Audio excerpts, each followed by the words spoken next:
Everyone in the village respected the priest who lived beside the temple. He was known for wisdom, discipline, and prayer. People traveled long distances just to hear him speak about faith and devotion, yet there was something no one knew about him. Every night, long after the temple doors had closed and the village had fallen silent, the priest knelt alone beside a small oil lamp and whispered a prayer he had repeated for many years. It was not a prayer for wealth, nor for honor, it was a prayer for something far more difficult, forgiveness. And though the priest prayed this prayer every night, he still believed God had not answered it. But one evening, a stranger arrived at the temple gates, and what happened next would change everything. The priest's name was Eliab. For many years he had guided the people of the village with patience and kindness. He spoke often about mercy, about humility, about trusting the will of God. But Eliab carried a secret burden deep within his heart. Long ago, before he became a priest, Eliab had made a decision that cost another man everything. It was a mistake born from pride and fear, a mistake he had regretted ever since. Though years had passed, the memory remained sharp and unrelenting. Some nights he would wake suddenly, hearing echoes of the past. Other nights he would sit quietly beside the lantern and whisper the same words, "Lord, if forgiveness is possible, let it reach even me." But silence was the only answer he believed he received, and he wondered if some mistakes were simply too heavy to be lifted.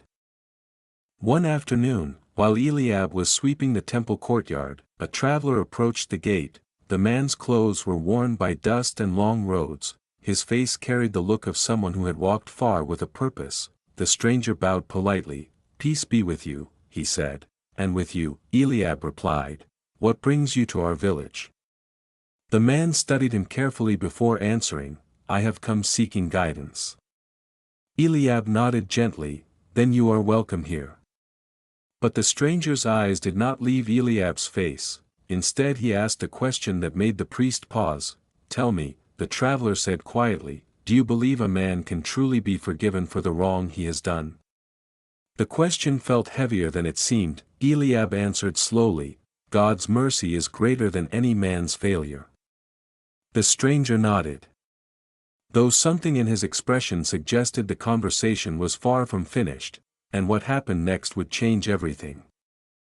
That evening the traveler remained at the temple. The two men shared a simple meal beneath the quiet glow of lantern light. After a long silence, the stranger spoke again. "I once trusted someone," he said, "more than a brother." Eliab listened carefully. "But that man betrayed me," the stranger continued. "His choice cost me everything I had built." Eliab felt an uneasiness rise within his chest. What became of him? He asked. The stranger stared into the flame of the lantern. "I do not know." Another silence followed. Then the traveler asked quietly, "Tell me, priest, if the man who wronged me stood before me today, what should I do?"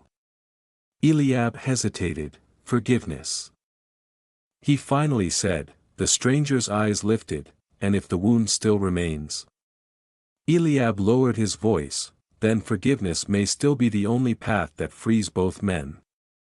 But even as he spoke those words, Eliab felt the weight of something he did not yet understand. He did not yet realize the cost of the truth that was about to be revealed. Later that night, as the village slept, the traveler approached Eliab once more. The moon cast pale light across the temple courtyard. "I must tell you something," the stranger said. Eliab waited quietly. The man stepped closer. "For many years," he said, "I searched for the man who betrayed me." Eliab felt his breath tighten. "And now," the traveler continued slowly, "I have found him."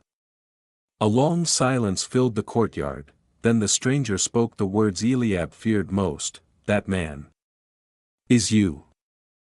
Eliab's heart pounded as memories returned with painful clarity.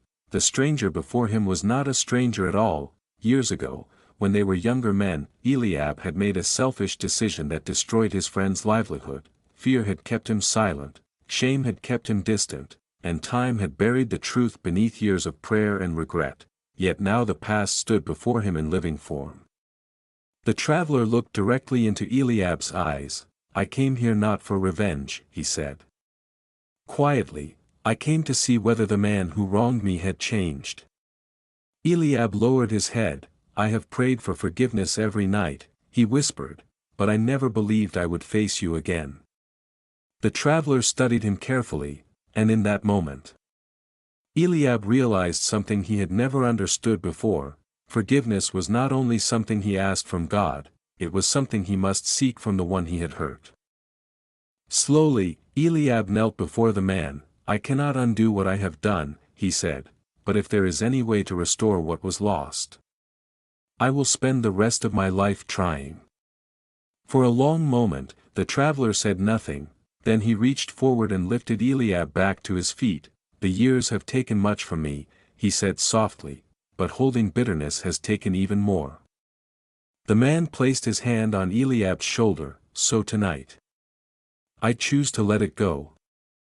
And in that quiet courtyard, beneath the fading moonlight, two men who had carried years of sorrow finally found peace.